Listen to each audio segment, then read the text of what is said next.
I know. Did you really? This is one of the biggest problems with astronomy. You can't schedule the weather and you can't schedule the astronomical events. You just got to live with what you get, right?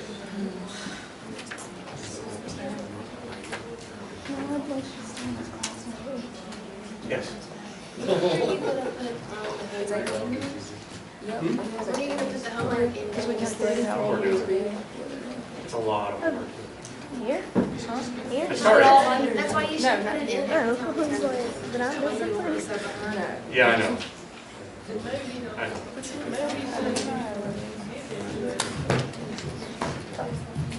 That would just really make it, that would really make my grade if you did that, that's why.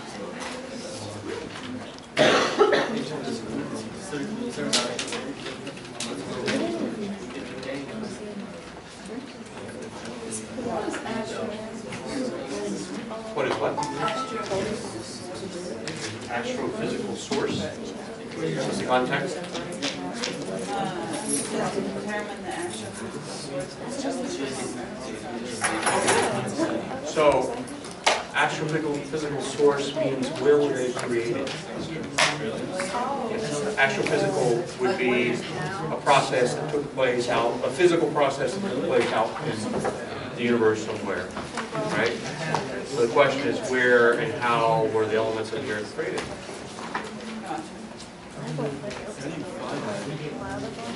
How do you find that? In the book? Can we do like more stars and less math? We're headed into more stars. Well, this physics, this delta stuff is really not.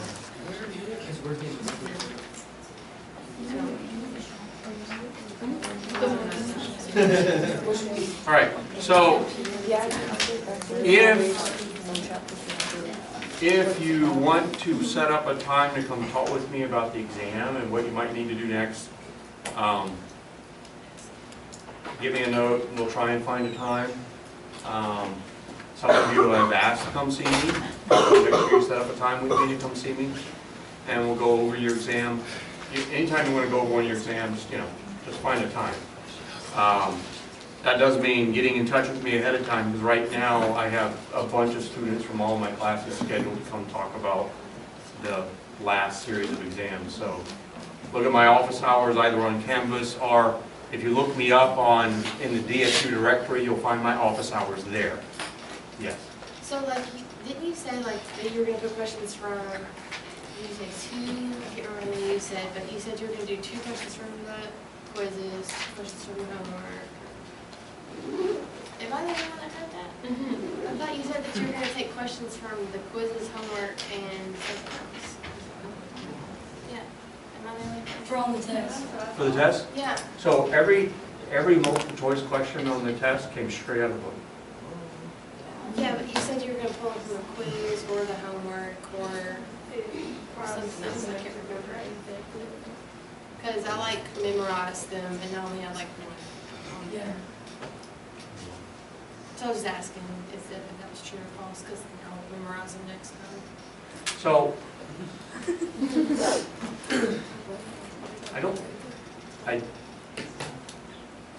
my goal is not for you to memorize. I'm just trying to pass the test. I know. My goal is for you to understand. So had you understood all the quiz questions? It's the math I don't understand. On the math we're going to work on. We're going to find a path forward on the math. All right? We will find a path forward on the math.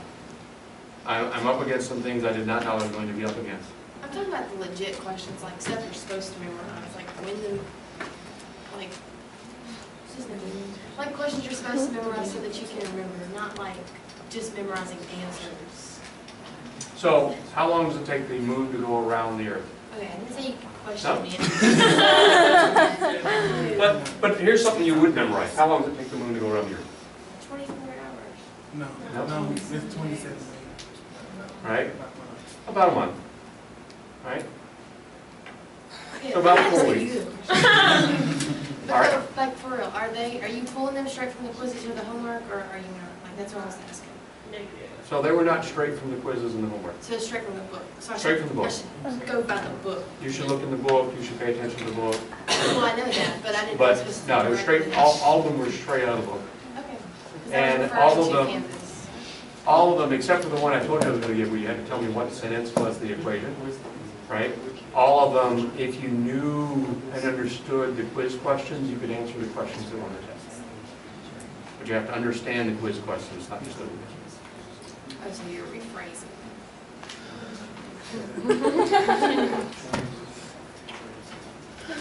All right. Any other questions before we move on to the moon? Which brings up my favorite Frank Sinatra song I sing when I'm tired. Fly me to the moon. All right. The moon. So, well, when you come see me about your test, we will talk about some of the issues I found in the test. All right, the moon. How far away is the moon? Just roughly. I don't need an exact number. It's about real far. Okay, about real far. Astronomically, it's like really, really close. Yeah. The moon is about 250,000 miles away, roughly. The moon is, my car has 264,000 miles on it, so, yeah. I hope to trade it in very soon. Well, actually, I think trade in is the wrong word, because I don't know if I'm going to get anything for it. They might, okay. Can we dim those lights?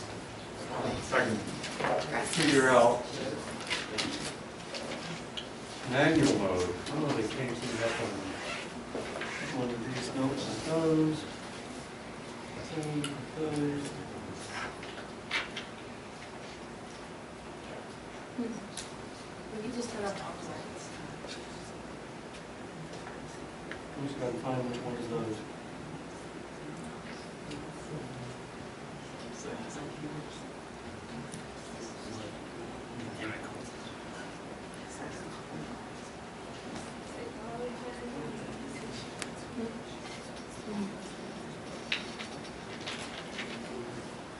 We really need to find those. That's not it.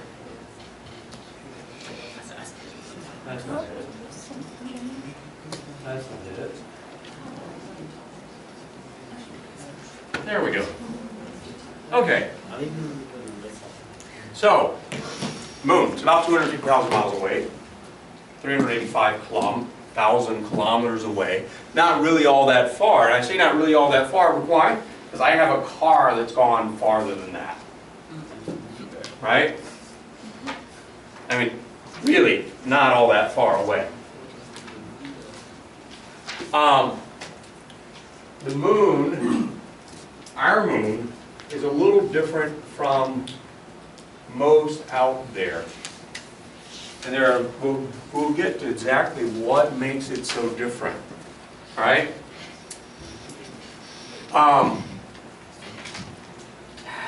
And here are hints at things to come. Born in a cataclysmic event in an original molten state. So the moon, when it was created as our moon, was just a big ball of molten rock. Right? That's all it was. You can see on the moon has no atmosphere. Right? There's no air. Because the moon has no atmosphere, it has no rain, it has none of the things that cause erosion like we have on Earth. So if you look at the mountains on the Earth, have you ever seen pictures of the Alps?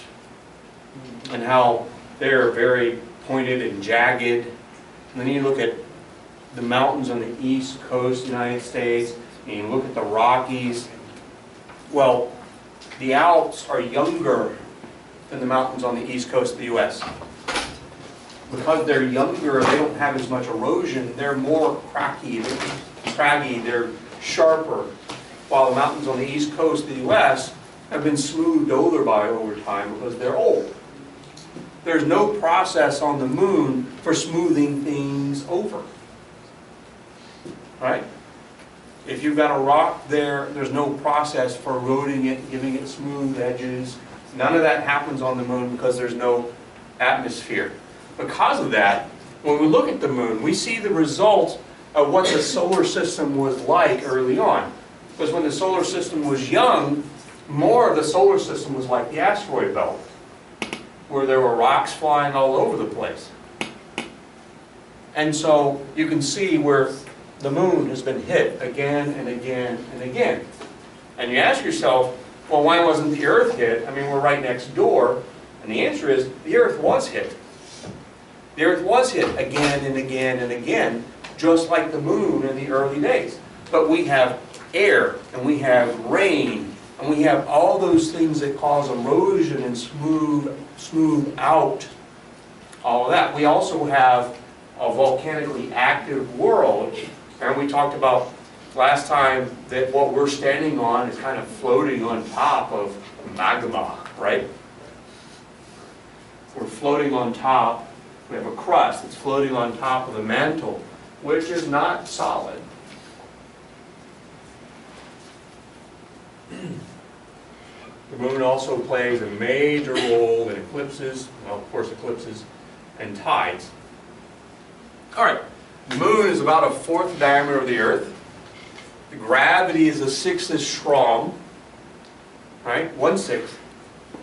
The cool thing, if we could go back to the moon, this footprint, right? This footprint would still be there. Right? Again, no erosion, no wind, nothing to cause it to change. Unless an asteroid hit it or something like that, right? That footprint would still be there and still look pretty much like this, other than there's probably some dust from when the astronauts took off to leave the moon that kind of got blown over, but it's still there.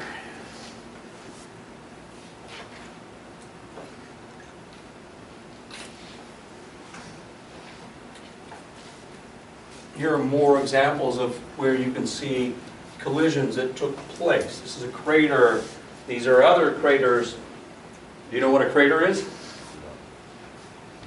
I don't. Right? Crater is where some asteroid or small rock, big rock, you know, the bigger they are, the bigger the crater, but some rock went flying in and crashed into the moon. And when it does that, you get these big circular areas that it creates. Right? Some of them are deeper, some of them are shallower, some of them have a mountain in the middle. Right? Because something hit, and when it hit, it's, you can imagine like when you drop something in water and it goes splash and everything goes out, and then in the middle, water comes bloop up. Right? So sometimes you get that same effect when you hit the moon with a big rock. You get a little mountain in the middle that comes up after the impact.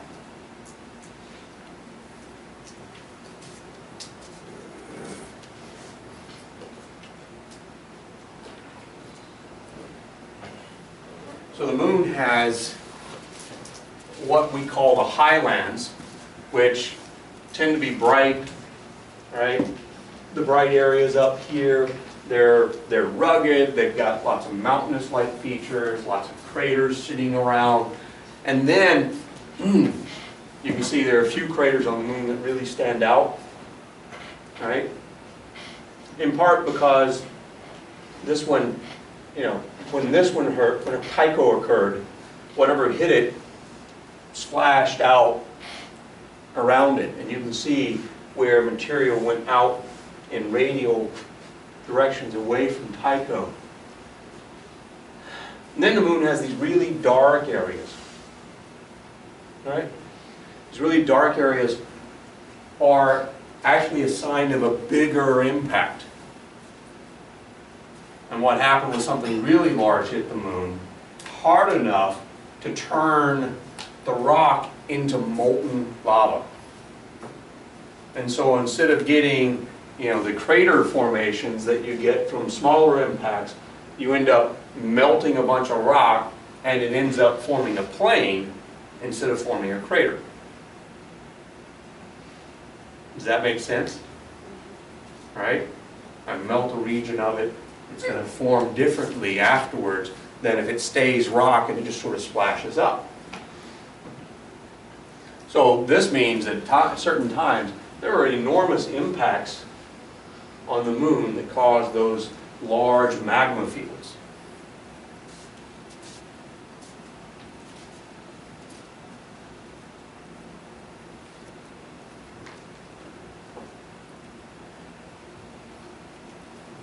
Right? Tons of craters on the moon. Craters in craters, craters overlapping craters.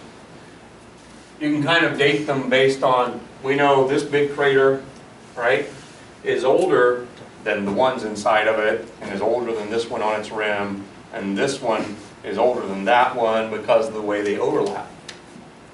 Right? The last one is on top.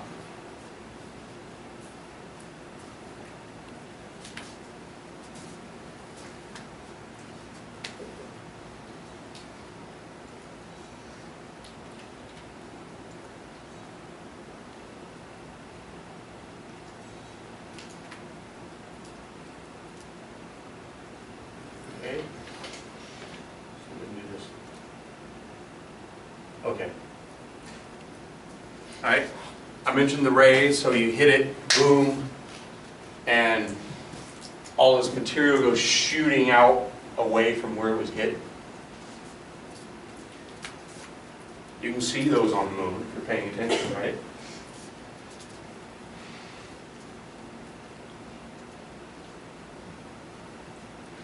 Things that are harder to see with the naked eye, but you can find, if you're looking, you can find these little canyons on the moon.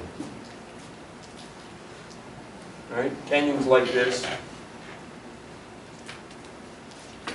So the canyons aren't like the canyons we have on Earth.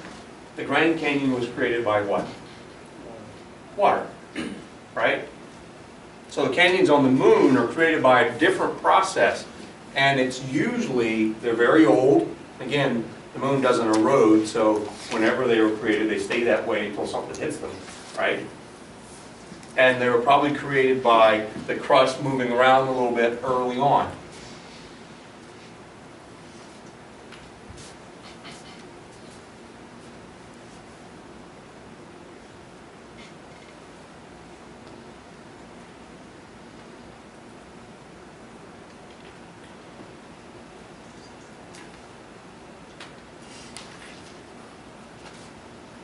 So, all of this, almost everything we see on the moon, on its surface, is a result of something hitting the moon. Okay? And that's because, why? There's no erosion. So this history of things hitting it just adds up, and that's all that's left. It's just, this is where things hit the moon. Most of these are called ancient because they happened a long time ago. They happened back when the solar system was young, back when there's still stuff flying all over the place, right? Now,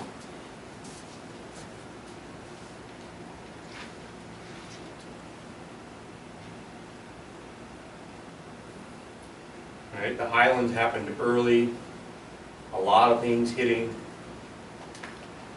The Mary we talked about, right? You end up getting a lava in there because you got an asteroid that hits so hard.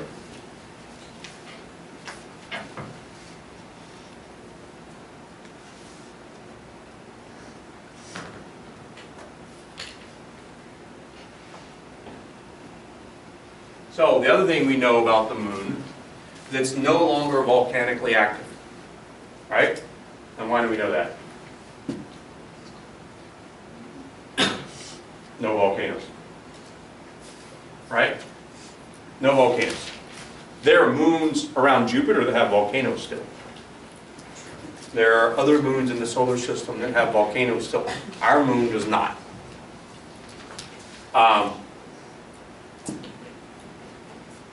Heat escapes from the moon. Right? Because heat escapes from the moon more readily than it does from the Earth, the moon has cooled off. Right? The Earth is still molten inside. The moon is not. The moon has we'll get to it, a little bit at the very center, a little bit of molten material, but not much. All right, so the astronauts, one of the things they did was they actually did seismology on the moon to see what they could detect, and what we came up with was a picture like this. Right? Remember, when we looked at the Earth last time, we have a molten iron core, and then we have a mantle that's also flowing, that doesn't have much iron in it, and then we have a crust. Well, on the moon, there's a crust, but there's a mantle that has cooled to the point where it's now solid, and then there's an iron core that's only partially molten. Right? So the moon is cooled off quite a bit from when it was formed early in the solar system.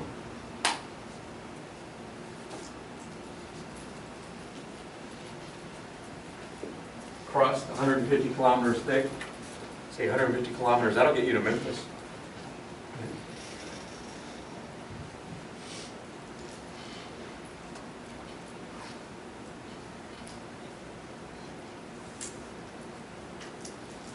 All right.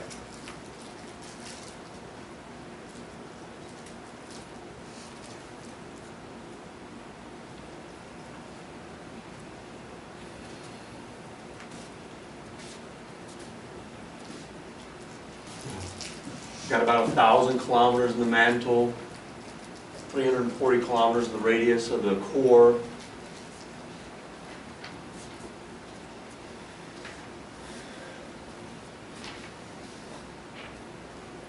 And the issue, now remember, our mantle, our core is still hot. Our core still is generating heat because we have enough radioactive material in it.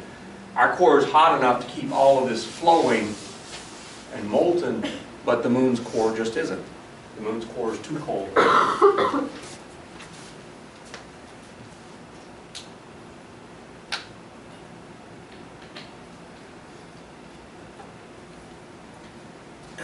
Its average low density compared to us tells us that it has, relatively speaking, less iron in it than we do, right?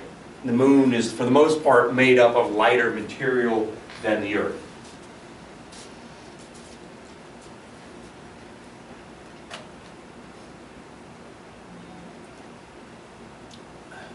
No atmosphere for a couple of reasons.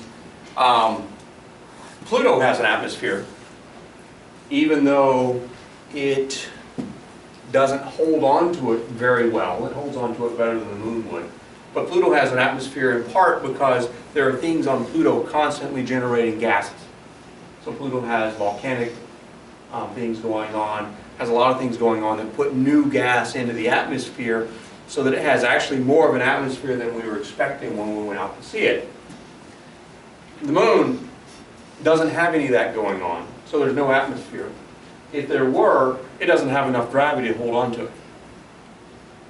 Right? So basically, remember we had this equation for escape velocity? Well, the escape velocity on the moon is low enough that the average velocity of air molecules on the moon would be above the escape velocity. And they just go shooting off. Right? If they're warm enough to be a gas, they're moving too fast to stay on the moon.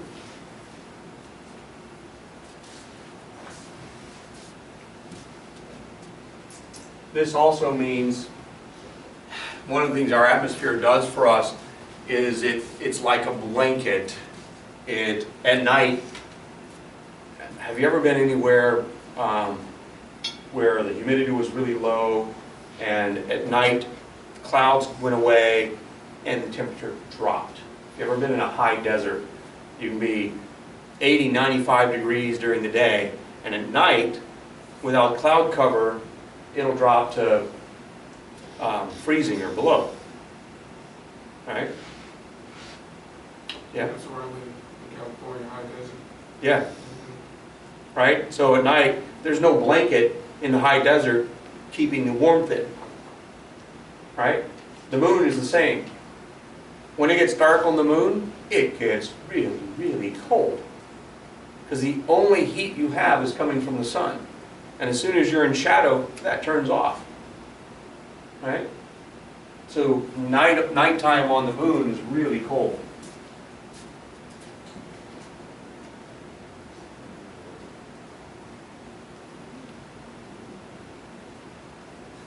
All right.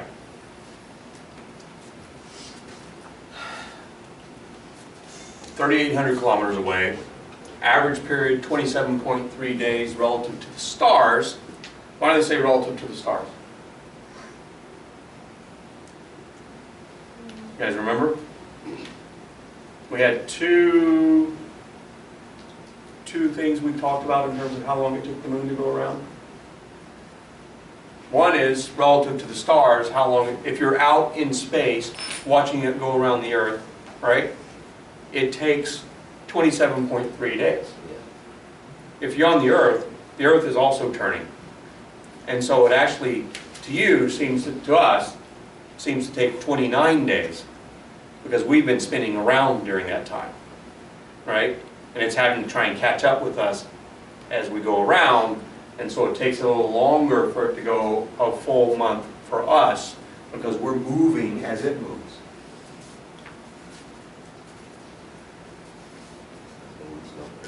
All right? If you can imagine it, two people going around a racetrack, somebody watching from the stands sees the person that's going around the racetrack go around it in one revolution. But I'm walking along and I see them make it back around to me just a little bit later, because I'm walking along as they go. That's really the difference between the two times, the 27 versus the 29 days, is when we say 29 days, it's because we're on the Earth walking down the racetrack while the person's running around and coming back to us, and it takes them just a little bit longer to get to us. Does that make sense? All right?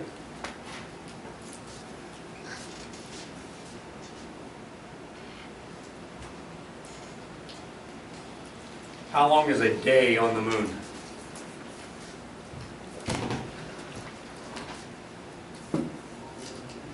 How long is a lunar day?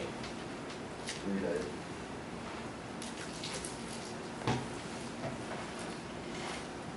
27.3 days. Right?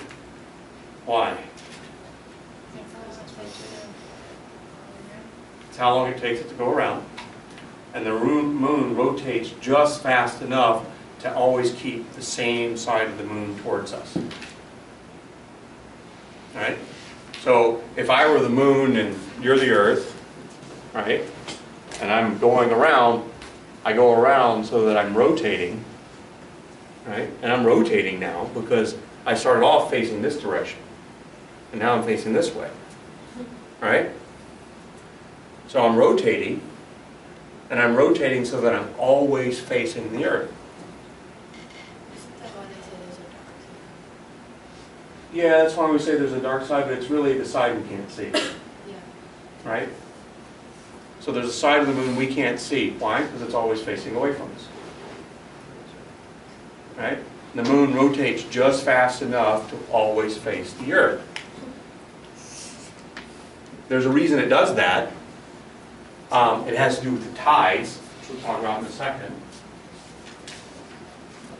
It's called tidal locking. The other thing about the moon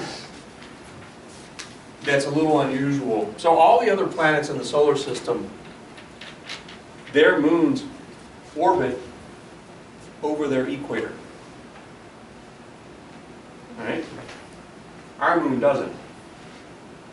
Our moon orbits at an angle to actually it orbits at an angle to the ecliptic, but it has an angle to our equator.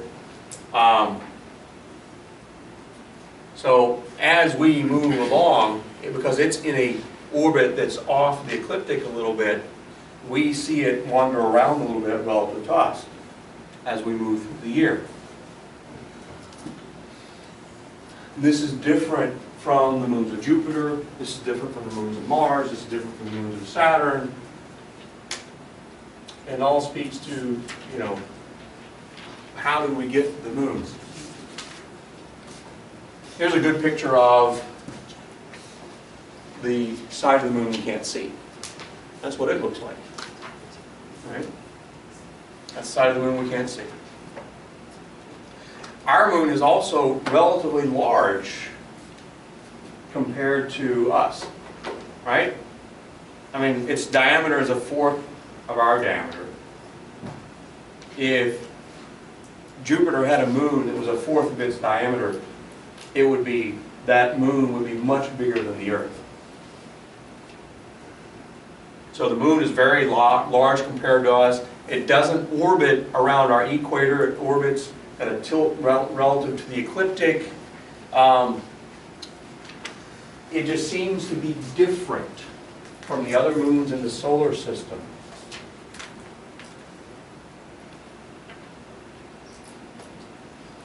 So before we went to the moon, we had a lot of different theories about, or hypotheses about how the moon formed. Right? So one was it was a small planet that got captured by the Earth. One was that the Earth and the moon formed together, right? That the process that ended up creating the Earth also created the moon at the same time.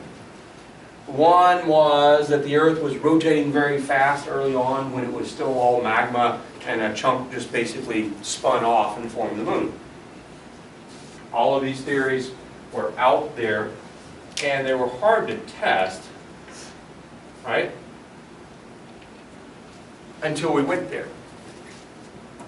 But each of these theories said something about how the Earth and the moon's composition should be related to each other.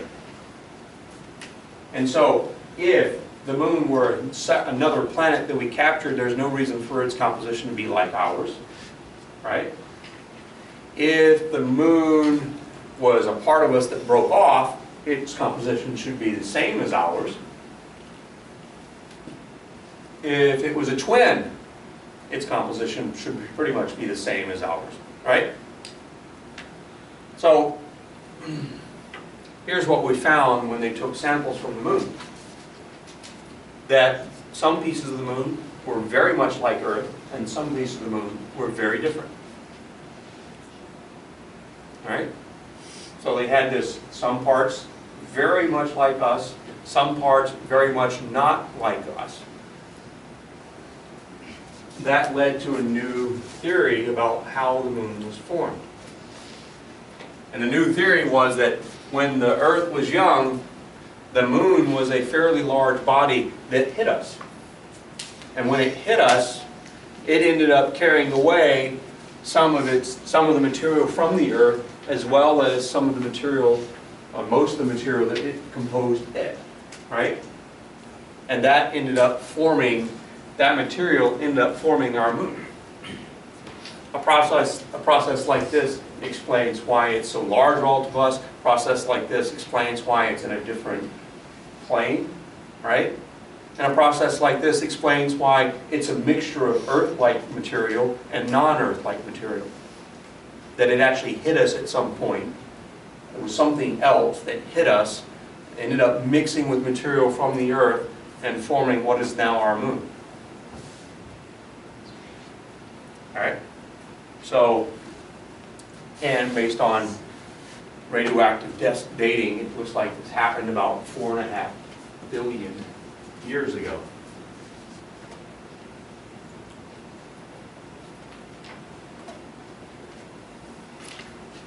This also explains why there's no water on the moon. Why? Because it formed through a process that was very hot, and all the water would have been vaporized and would have escaped, right? Because it was too small to have water to hold on to the gas. It was too small to hold on to the gas. So by the time it was forming, all the water evaporated and escaped. Do you guys see the news that we've found flowing water on Mars? Right? It's pretty cool. The fact that the moon walloped us also would explain why our tilt is 23.5 degrees, right? It whacked into us pretty good. Because most planets form, the process that creates the sun is the same process that creates the planets out of an accretion disk And so most planets form with a rotation that matches the orientation of the sun. And us being off was a mystery that the collision theory potentially explains. All right. Right now, where I lived a little over a year ago, they're having a huge issue with tides. In part because that part of Virginia is sinking, in part because the oceans are rising, and in part because the winds were right, but there are a lot of issues with tides. The tides are caused primarily by the moon. As the moon goes around, it attracts water, and that causes water to bulge up towards the moon, and it causes water to bulge up away from the moon. You can almost think of it as what's really happening is we've got this bunch of water, and the Earth is being kind of pulled towards the moon, right? In that bit of water. So the water over here is higher, the water over here is higher.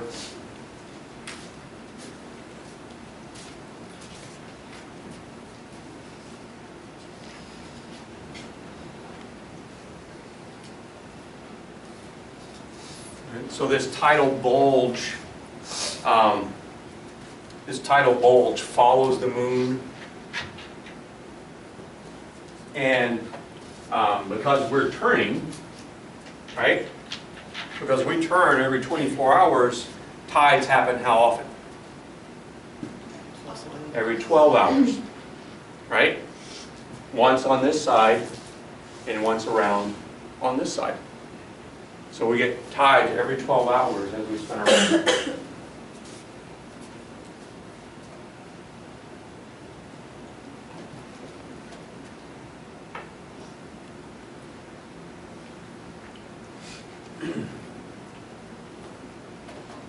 Tides can be, depending on where you are, depending on the, as the water flows around and follows the moon, right? The tidal tides can be different in different places. Some places the tides are really, really high because the water gets kind of pushed up into an area where it collects and piles up and pushes up high, right? And in other places the tides are just a few feet.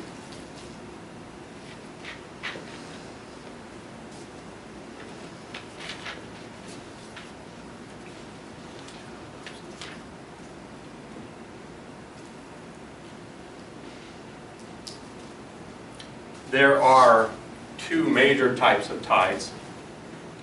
When the sun and the moon line up like this, we get what's called a spring tide, and it's higher, right? Because the sun and the moon are cooperating in creating the tide. And when the moon is off to the side, we get a neap tide, which is lower. Charts of tides are something people used to have all the time, right? You just keep track of it, and there's a pattern, and you just keep track of the pattern, and so you know what's coming in terms of tides, which if you live in any fishing village or on the water anywhere is important to know. It's also important to know if you're swimming, because you don't really want to go out with the tide. Okay. The tides are also why the moon ended up facing us all the time. Alright? Because just like the moon is gravitationally attracting the water to make the bulge, well, while the moon's doing that, the Earth is turning and pulling that water around, and that's pulling on the moon, and it ends up over 4.5 billion years doing a couple of things. One is it slows down the rotation of the moon to where the same side eventually always faces us.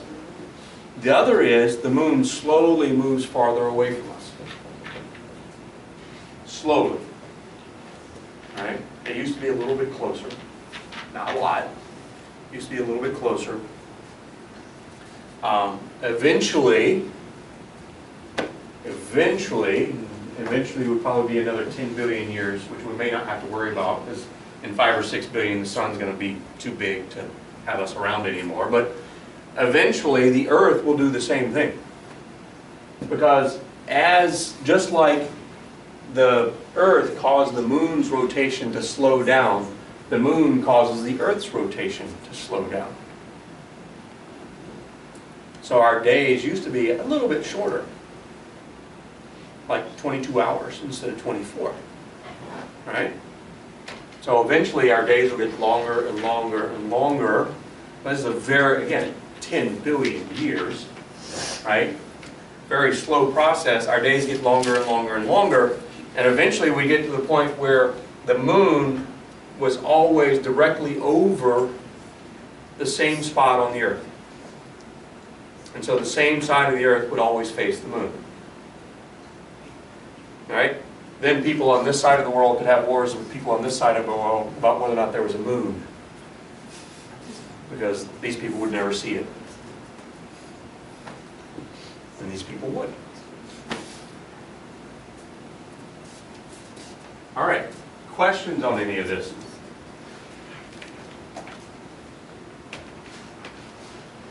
Questions about the quiz? Questions about the homework? Yeah, number 2. What I got? What you do for number 2? Number 2.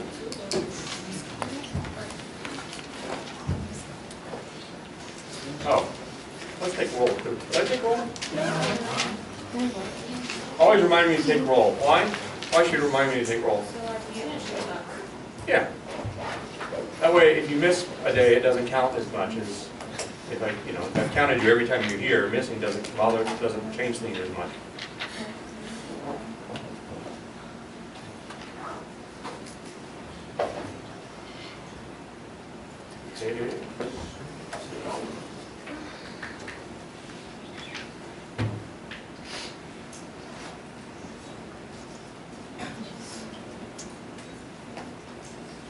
Okay, Eureka. Here. Michaela. Bryn. Laurel. Here. Carly. Here.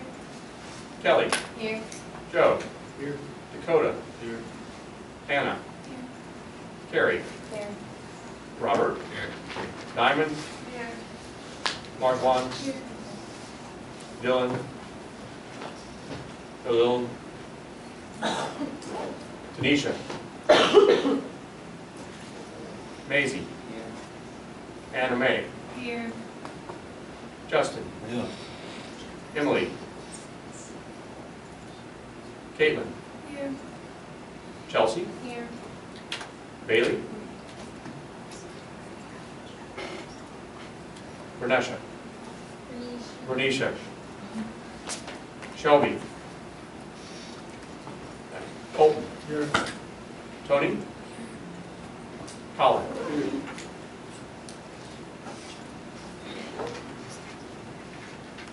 Stacy. Ryan. Yeah. Chandretta. Stormy.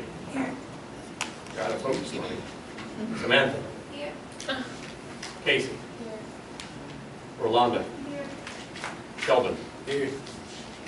Aquavius. Here. James.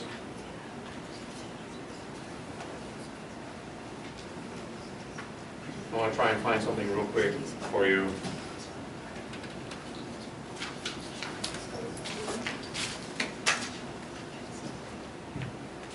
How many of you of the high desert probably have, but how many of you have been far enough away from city lights to really see the stars? Yeah?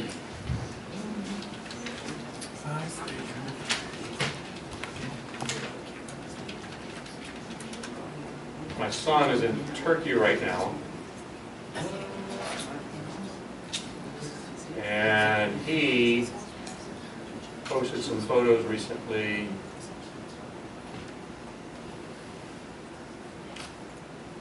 He went camping up in the mountains. He went camping up in the mountains above Istanbul, Turkey. And this is what the stars look like when there is no light. Huh? Yeah. Right? I mean, it's just, and there's, you pay attention to You can see, he's got two photos, you can see the rotation. If you pay attention to these two, let me find the other picture.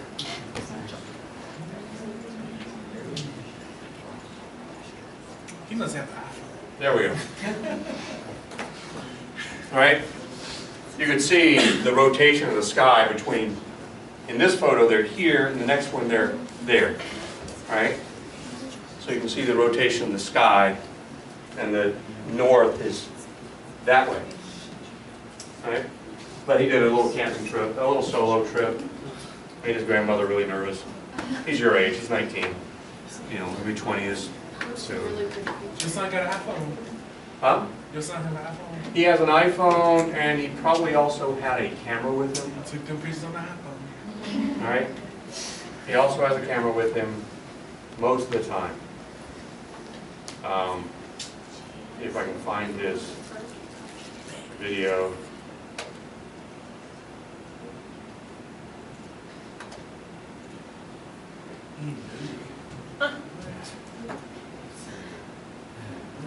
This is